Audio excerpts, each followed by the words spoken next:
Good afternoon, everyone. Welcome to the next edition of the Pomona Promise Community Podcast. Glad that you're able to join us today. My name is Jeff Johannsen. I'll be the host of the podcast for this afternoon. I'm the executive director at Pomona Hope. And in addition, in my role here today, I also am the chair of the Community Engagement Board, which is one of the 5 initiatives of Pomona's Promise. So I'm very happy to be here today with Khalif Rasshan, who is the owner, director of the African Museum of Beginnings, located here in Pomona. Khalif, good afternoon. Good to see you. Good afternoon. Good to see you as well. Wonderful. Tell us a little bit about the museum. What is the purpose of the museum? What is the mission of the museum? Well, the purpose is to affect repair of the African American community by the entire community coming together, primarily African American people affecting self-repair or self-reparations in learning how to interact with each other and the outside community, and just working together and being open to our community as well as the entire community in general. Now, when you talk about self-repair, can you go a little further? Like, what does that look like in practicality? Like, how does the museum help folks in that process?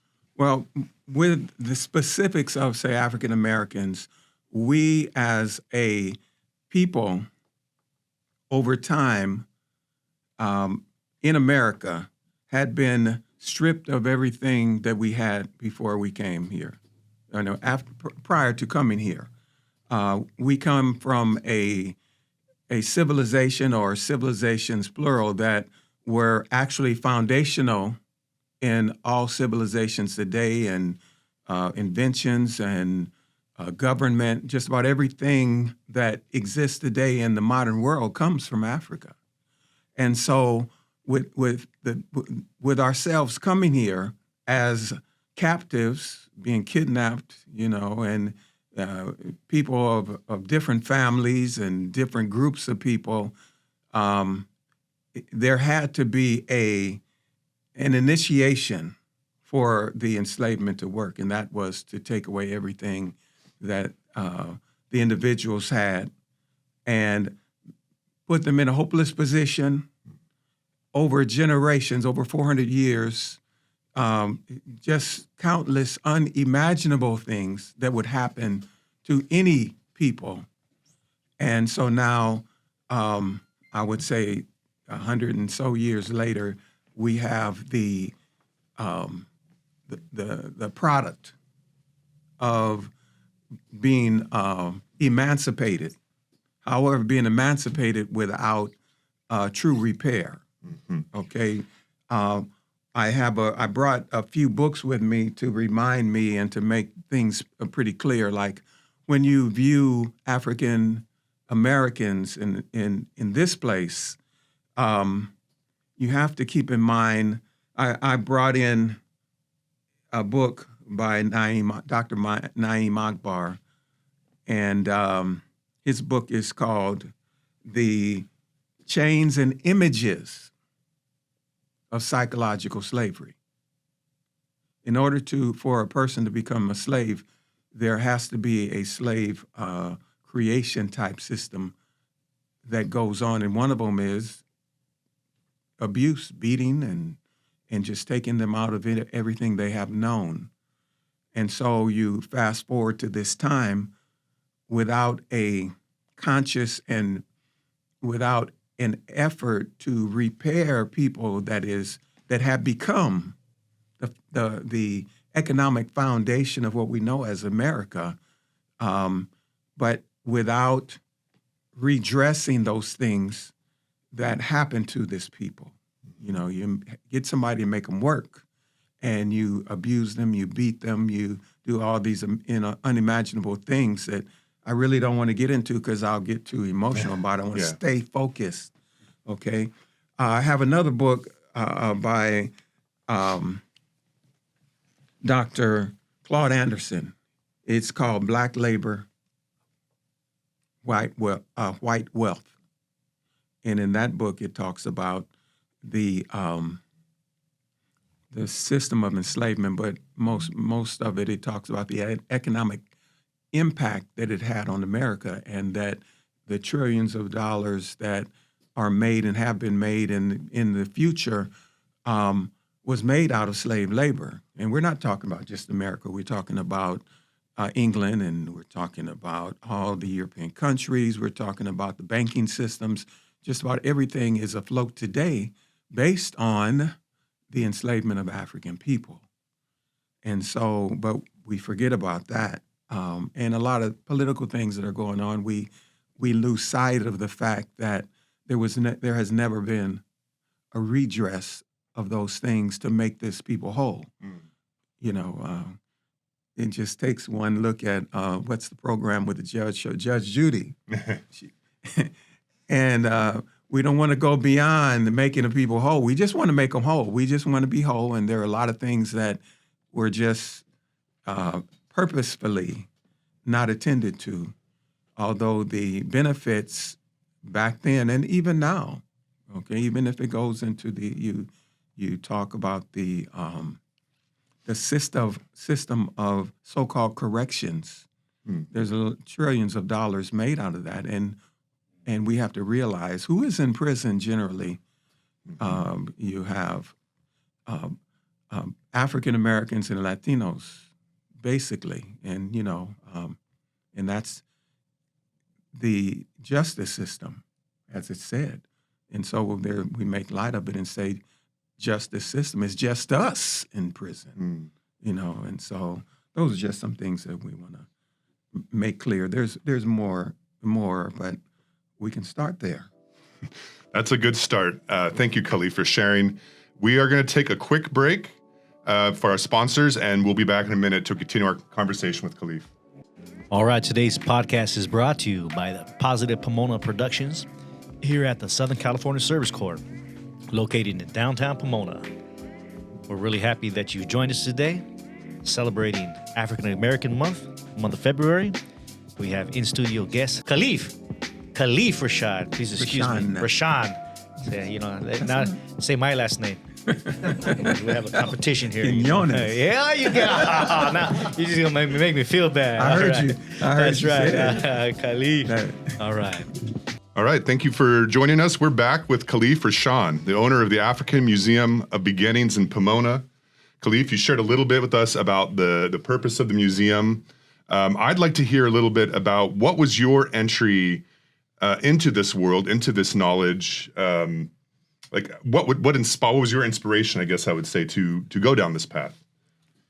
My inspiration was growing up in a time of turbulence during the 60s, and it's making a choice. Am I going to get involved and make changes, or am I going to be part of the status quo and be part of the problem? And so I chose, probably because of the upbringing that I had with my dad and my brothers and sisters. I'm the youngest of 12 children coming out of Compton. And my dad had a hard way to go, although it is very interesting because he was always the scholar wherever he lived. Everybody went to him and respected him for his knowledge, because he was quite a reader. He would articulate very well, and it was understood. But the thing about, when you look at the 50s and 60s, it didn't much matter, how, the level of education. Although he had an 8th grade education, he could do most anything. And I would say that he got his first job when I was 9 in 1959, full-time job with the state of California because of his brilliance. But prior to that, he worked with North American Aviation as a diversity person, okay, at that time, because you had more inclusion happening. people that were coming back from the war. He was able to articulate, and he was able to just make things work with new people coming into that particular field. But after the time, it's time to go. We have other GIs coming back, and so your time has been, useful, but you have to go. And that was just the way it was in those days for Black people. And the excuse was, well, you don't have high school education. But as far as his ability to do things. But if I may, I want to go back to the museum, and we talked about the repair. And repair starts with any people that is not whole in any area. It doesn't have to be just cultural. It just happens for us. But the knowledge of self is probably the most important thing that you can get. Okay, once you know yourself, and that's ancient, then you can do most anything. Okay, and as a retired teacher of, I guess, 45 years in education, as a contracted teacher, 36 years, and right now I substitute teach to make sure that this works financially. And that's the thing that I stress with my students, was education is the key. And also, you don't have a true education unless you know of yourself. It doesn't matter what your ethnicity is. You must know yourself. And I had the privilege of teaching all children. And so what I got of it was just the satisfaction of knowing I did it right, because when I see students, they let me know that I affected them. And I'm laughing because I was at Kaiser one day, and I moved from elementary education, elementary teacher, to high school. And so I took a class that was known as the opportunity class, meaning the last opportunity to be in this school before you go somewhere else. And so you can imagine what it was like. And I had this kid. He was very sharp, but I have a very strong but mild demeanor. But I mean what I say, and I don't get out of pocket or raise my voice or anything. But inside, I was boiling with this kid. But I had to teach him and relate to him. I had to love him, this Mexican kid. And he was, it just wouldn't happen. But fast forward 30 years, I saw him at Kaiser. I didn't recognize him, but he said, "Are you Mr. Rasshan?" I looked at him. I said, "Yes." He said, "I was your student. And I know I gave you the blues. But you stayed calm and it worked. And I want to tell you that I really, really appreciate what you did for me." And I had to hug him. That's great. We hugged, and it was just very worthwhile. It just made my day, and made a whole lot of days, because it let me know that I'm on the right track. So it's about knowing yourself, and as a teacher, and as what we do at the museum with all the volunteers. Brother Gary led him, included with my wife. She lets me do this. This is what we learn. We read books, we make exhibits, we find out what is the truth, because there's been a lot of fraud, educational fraud, even artifacts that were found turned out to be frauds in order to obfuscate or hide really what had happened in the part and contribution of African people to this world. It was hidden. Okay, so this is what we do. We bring these things together, and then we display them, and we talk about them, and we share it, and we have kids from all over, from the school district, and we're having more and more people. We're now, we just now finished our 12th year in business. And by the way, it's not my museum. Okay. Not just because it's a public trust, but because it belongs to everyone, and everyone can see themselves there. Because after all, we all come from one source, one people. Yeah. And that's what we stress too, is that we just give. And as we give, we let people know that you matter, and you walk through that door, you're one of us. Okay. That's not saying that we don't have shop talk when it comes to having meetings with Black folk, just Black folk, and talking about the real deal of what we need to do for ourselves, because it's obvious that if we sit around and wait to be served or wait to be made whole, it's not going to happen. Mm-hmm. So we call it self-repair. We call it self-reparations. We know that there may be something, if there is such a thing as a rainbow, but I don't care. I call myself an ant. Okay. An ant, the crawling type, because they just keep coming. They don't look to the right. They don't look to the left. They don't care who's helping. They just work. Yeah. And they work and they work. Do they die and somebody else take their place? Yeah. So I look at myself as an ant, and I heard a lecture of Brother Khalif Muhammad, and that's what he said. He said, we need to be ants. We need to not worry so much as who's helping and what needs to be done. Just get to work. Mm-hmm. And so that's how we do it. Now, we can get back to that other question that you had, but I wanted to really make that clear about what we do for ourselves and for the community as a whole. We're going to be having field trips for fourth graders for the California Black History portion of the curriculum. Okay, and we also teach chess. I go out to 5 sites and teach chess in so that they can learn things. It's called educational progress through chess, and so that opens up the kids' mind. So it's one of the across the board things that we do to serve the community. I love it. I love it. Thank you, Khalif. Very inspiring. We're going to take one more break, and we'll be back with Khalif Rasshan in just a moment.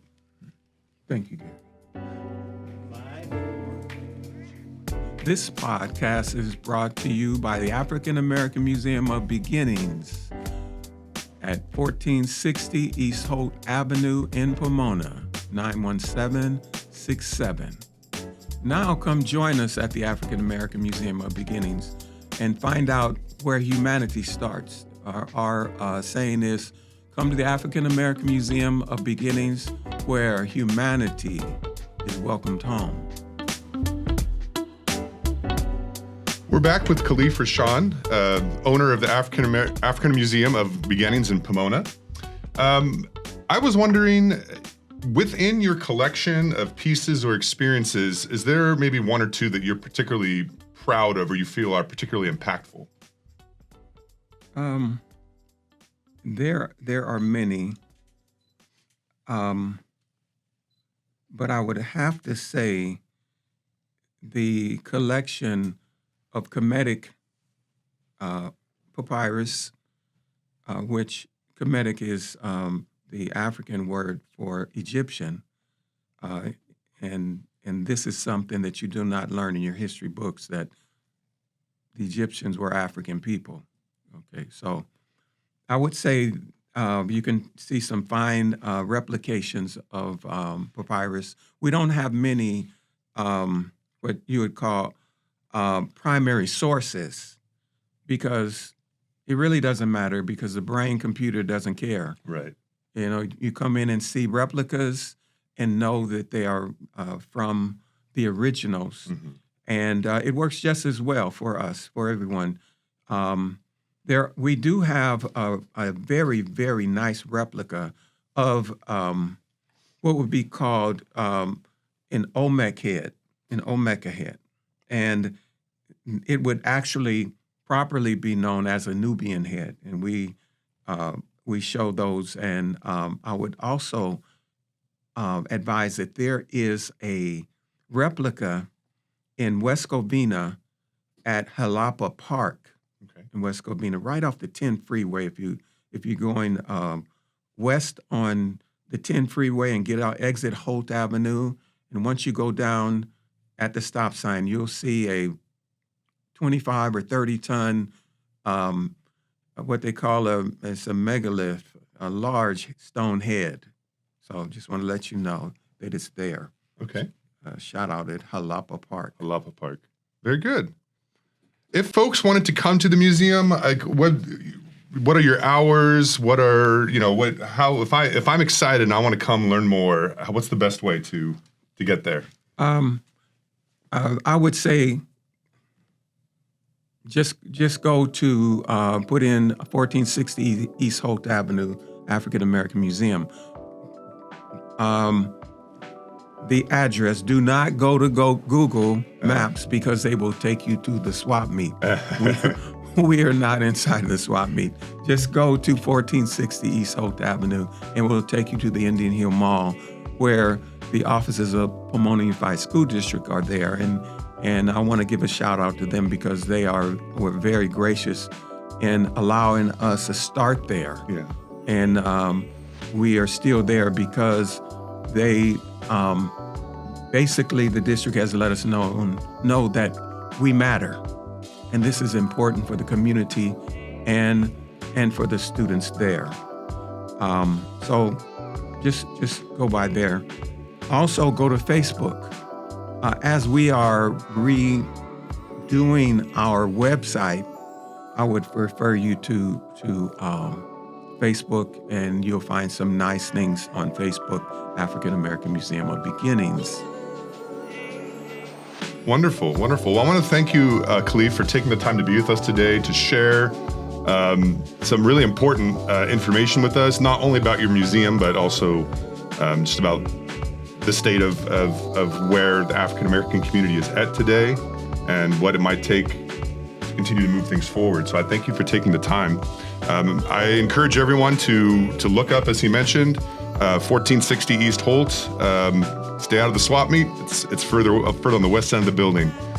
Or check them out on Facebook. And I would strongly recommend that you do that. Suite 188. Oh, Suite 188. Okay, that's perfect. So thank you again, Khalif. If you're interested in learning more about the broader work of Pomona's Promise, there are 5 different initiatives. This Community Engagement Board, which this podcast is part of, is one of them, but there are others. You can visit PomonasPromise.net to learn more. I also want to thank Andy Quiñones for hosting us here and running all the equipment, and also Angel. What's your last name, Angel? Arellano, I apologize. Angel Arellano. These guys behind the scenes making this thing amazing. So thank you for your hard work. I hope that you'll continue to stay tuned, and we'll have other guests on in the future. So have a great afternoon.